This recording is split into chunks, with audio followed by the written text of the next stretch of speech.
ওমর ফারুক কাউকে দেখতে পাচ্ছেন না, শুনতে পাচ্ছেন। বৃদ্ধা মা তার যুবতী মেয়েকে বলে, এই তাড়াতাড়ি ওটের দুধ দহন করে ওটের দুধের সাথে পানি মিশাও, তাইলে কালকে বাজারে মদিনায় বেশি দামে বিক্রি করা যাবে, লাভ হবে অনেক।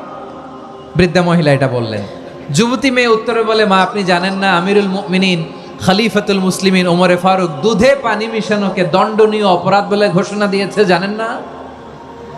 এবার বৃদ্ধা মহিলা বলে, আরে পাগলি, এই ভোর রাতে আমিরুল মুমিনিন ওমরে ফারুক আসবে কোত্থেকে? উনি আসবে কোত্থেকে? ওনার পাইক পেয়াদা সিকিউরিটি আসবে কোত্থেকে? কেউ দেখবে না। আরে কেউ দেখবে না, তাড়াতাড়ি দুধের সাথে পানি মেশাও।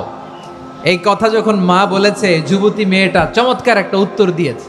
তিনি বলেছিলেন, ইয়া উম্মি, ও আমার মা, লাউলা রাআ উমর লা রাআ রব্বু উমর। ও আমার প্রিয়তমা মা, আপনি ঠিকই বলেছেন, গভীর রাতে ওটের দুধে পানি মিশালে ওমর দেখবে না, কিন্তু মা খেয়াল রাখবেন, ওমর যদি নাও দেখে, ওমরের রব কিন্তু দেখে। চিল্লায় বলেন ঠিক কিনা?